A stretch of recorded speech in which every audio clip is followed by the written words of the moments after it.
From Interior Alaska's most trusted news source, this is the Fairbanks Evening News.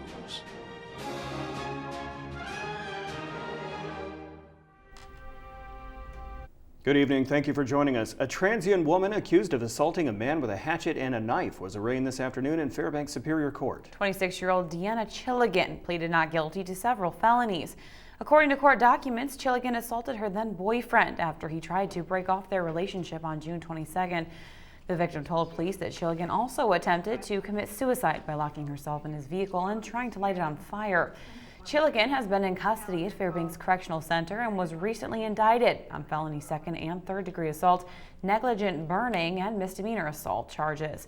A trial for her case is scheduled for October. Alaska State Troopers have issued an arrest warrant for a man who walked away from custody at the North Star Detention Center. 27-year-old James Nicholas Cook left the center on June 30th.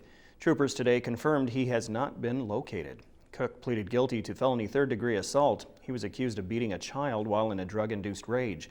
If you have any information about James Cook, you are asked to call State Troopers at 451-5100.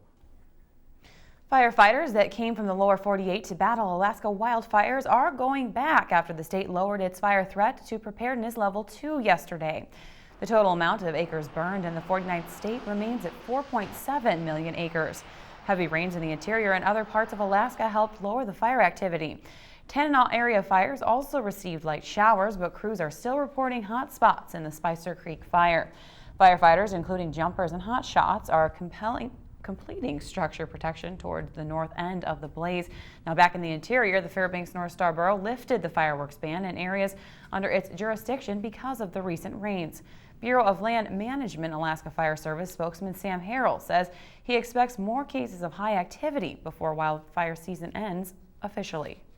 It's pretty wet south of the Yukon, but you get north of the Yukon and especially up into northwest Alaska and such, it's still pretty dry out that way, and fire activity is still pretty prevalent out in that area, out in the area of Hughes, and then also those large fires there around Tanana.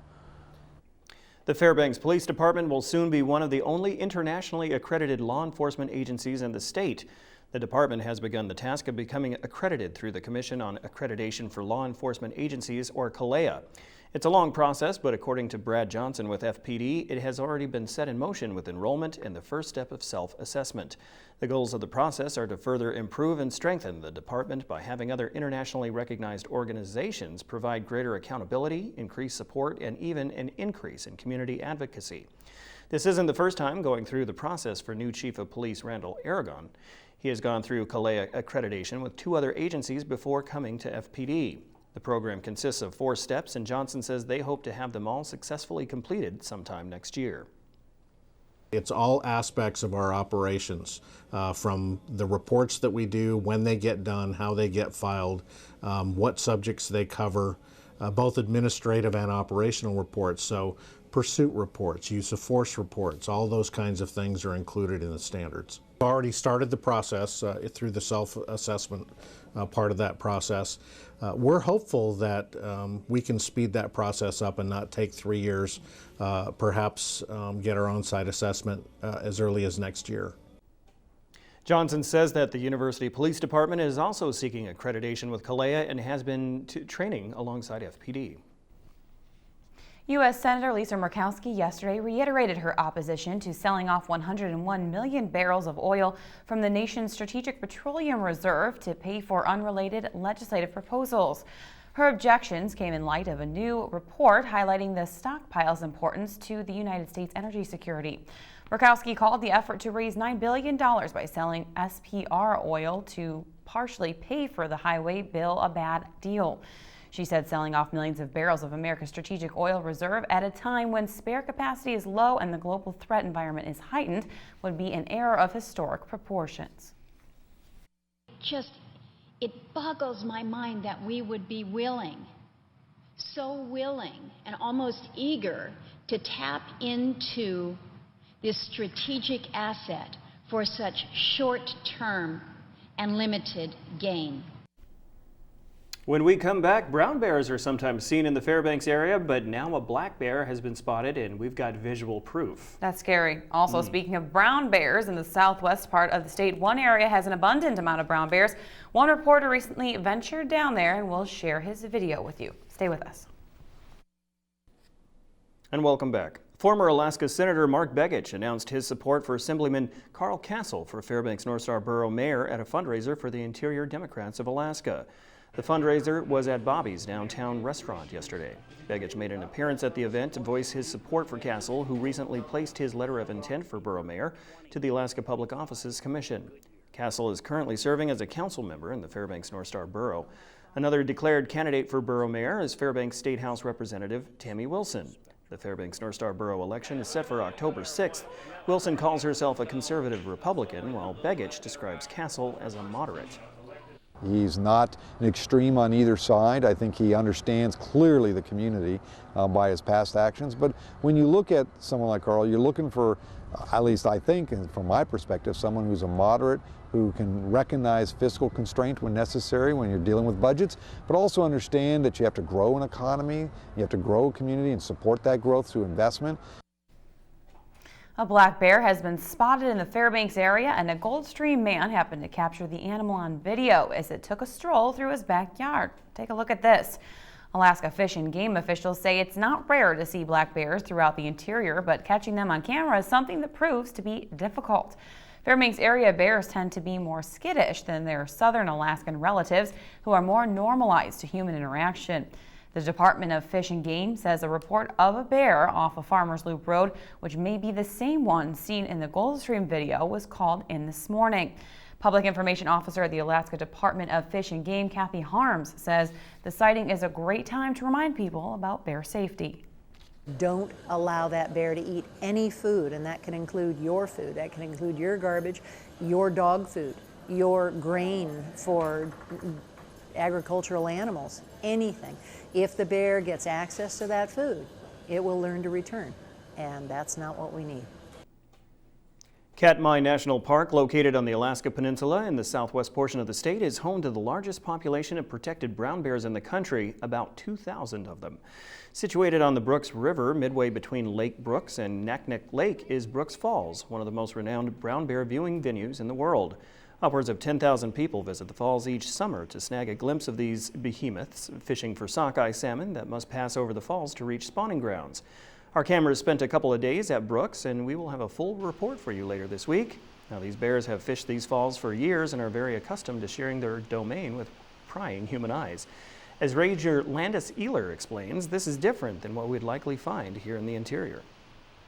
Just a reminder for people, if you come to visit Brooks Camp, which I suggest for everyone, I am partial working here, the patterns of behavior that we do with the bears here is going to be different than other places.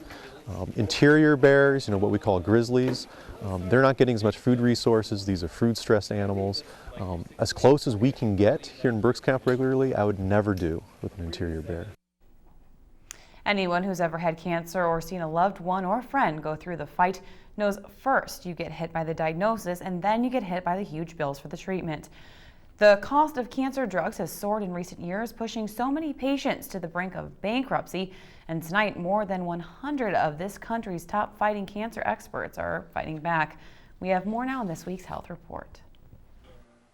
This is the future this man dreams of, walking his daughter down the aisle. Let's go!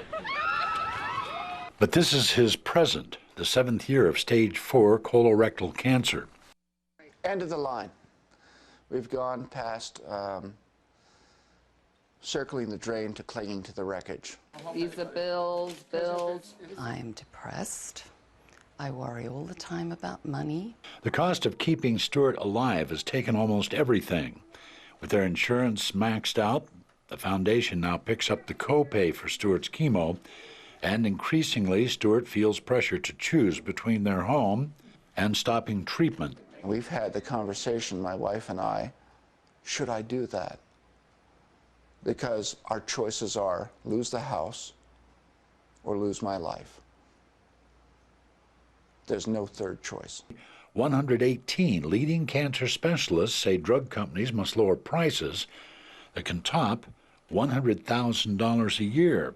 Doctors want patients to band together, signing an online petition at change.org to speed up access to generic drugs and let patients import less expensive drugs from other countries. This is Monty Bowen reporting. The Health Report is brought to you by the Ear, Nose, and Throat Clinic, located in the Medical Dental Arts Building, and by Interior Women's Health, located on 1626 30th Avenue. All right, Joe Cookie is up next with sports and has results from the Legion Baseball Tournament and Gold Panthers Baseball. And he's 1 year older. That's today. right. Okay, also UAF Nanoks earn academic awards and Alaskans are earning medals at the Special Olympics. Stay tuned for the old man, Mr. Cook.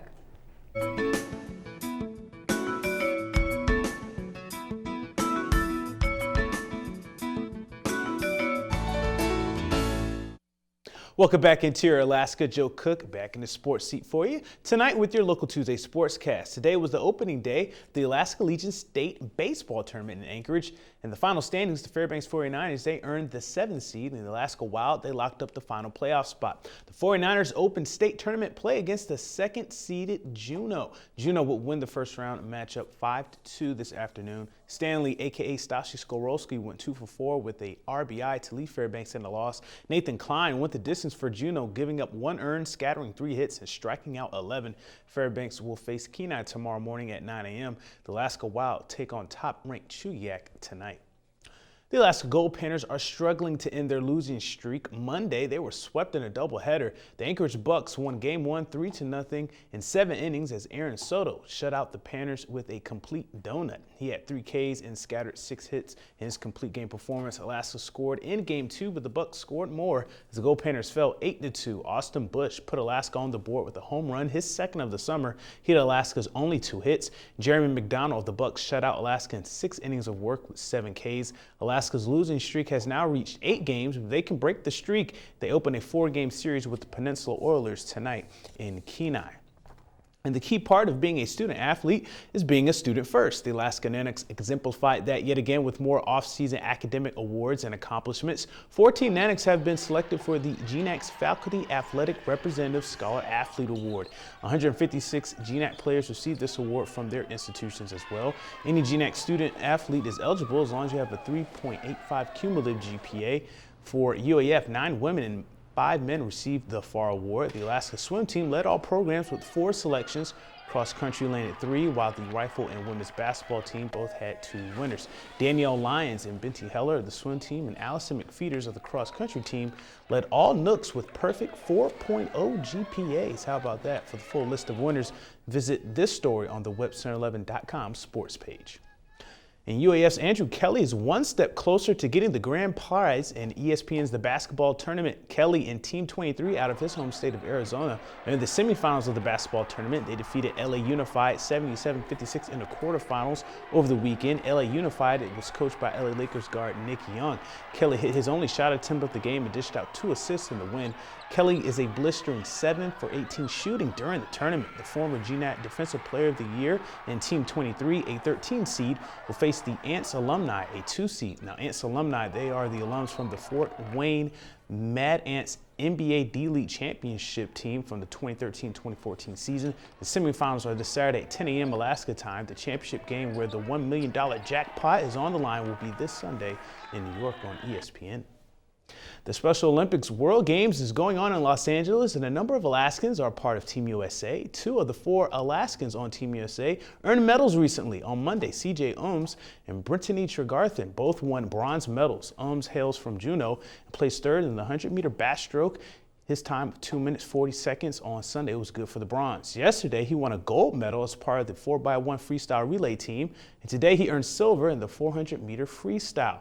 And Tregarthen out of Kodiak earned bronze for her weight class in weightlifting. Monday, she earned bronze in all lifts and the female squat lift. She won silver in the female bench press, benching 99 pounds. And Christine Quick, a swimmer and golfer, Garrett Stortz from Palmer make up Team Alaska. The Special Olympics World Games continues this week and ends this Sunday. And that'll do it for sports tonight. Mike Schultz is up next with your full weather forecast, and we'll catch you next time.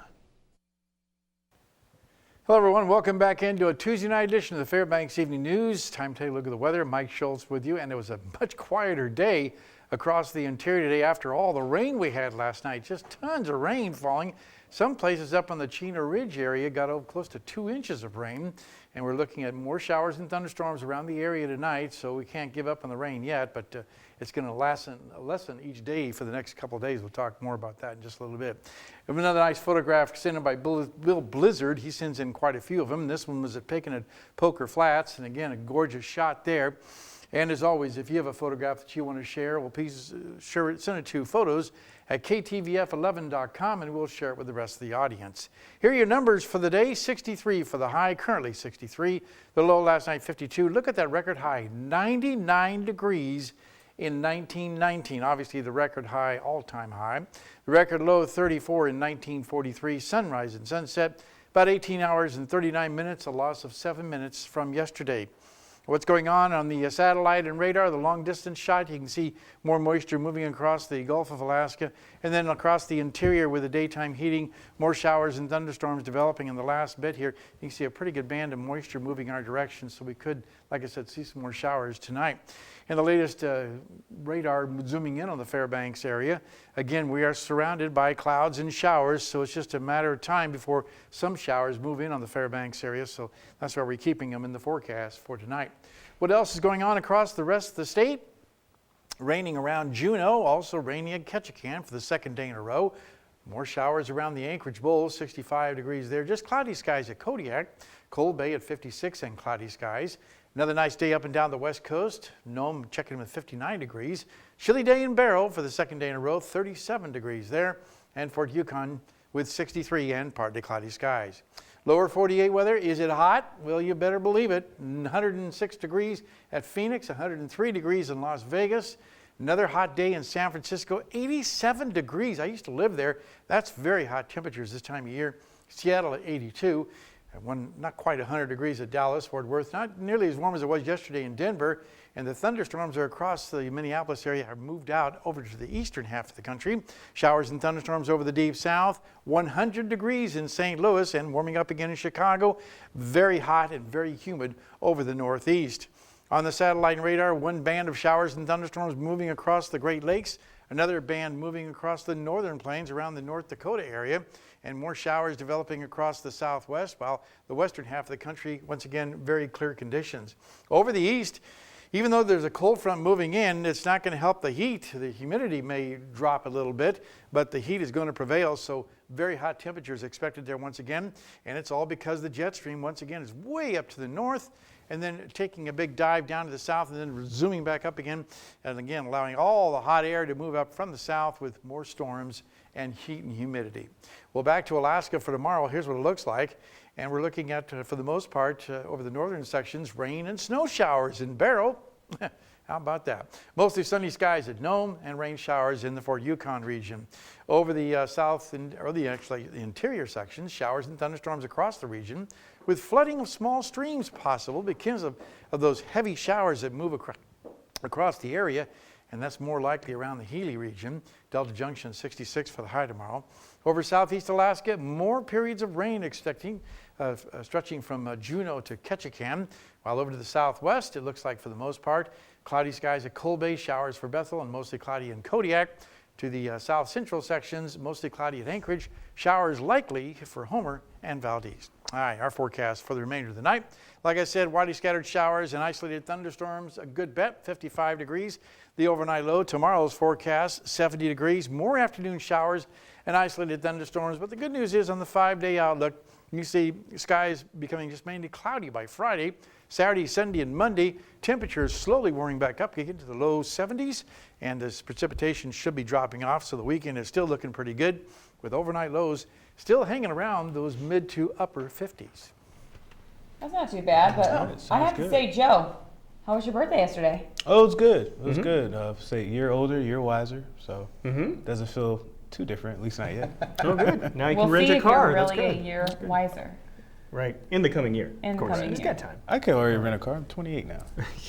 I know, I was trying to. Don't give out your age. Yeah, you're not supposed to. A gentleman never tells 41. his number. Never mind. I have no problem. I have no problem. I have no Don't problem say with that. All right. We'll tell them on Web Center 11. That'll wrap up this edition of the Fairbanks Evening News. We're glad you could join us. Well, tonight on NBC 90 News, a prison worker gave a startling confession today in the escape of the 2 killers from a New York prison a couple weeks ago. That's up next with Lester Holt. You can join us here 6 days a week at 6 and 11 or online anytime at webcenter11.com. All right, from all of us here at the News Center, we hope you have a good night. Night. I'm not 30.